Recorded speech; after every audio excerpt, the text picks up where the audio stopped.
Good morning mga kababayan. Tayo ngayon ay na-traffic dito sa ginagawang kalsada from Barangay Los Miminda to Barangay Mangingisda. Ayan. Ginagawang concrete po ang ating kalsada, sinesemento. Kaya ito po mga heavy equipment ang ating nasa lubong. At ito po ay papunta sila sa taas. So kailangan itong isa ay mag-give way kasi hindi magkasya. Kasi gipit na doon sa kabila. Ayun, nakalampas na po. Okay, so yan po ang ating katayuan ngayon. At tayo po ay makakalusot na rin sa wakas.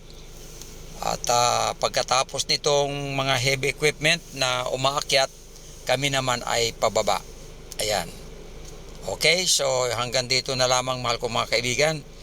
At ito ay akin lang ipinakita sa inyo na mayroong heavy traffic din dito.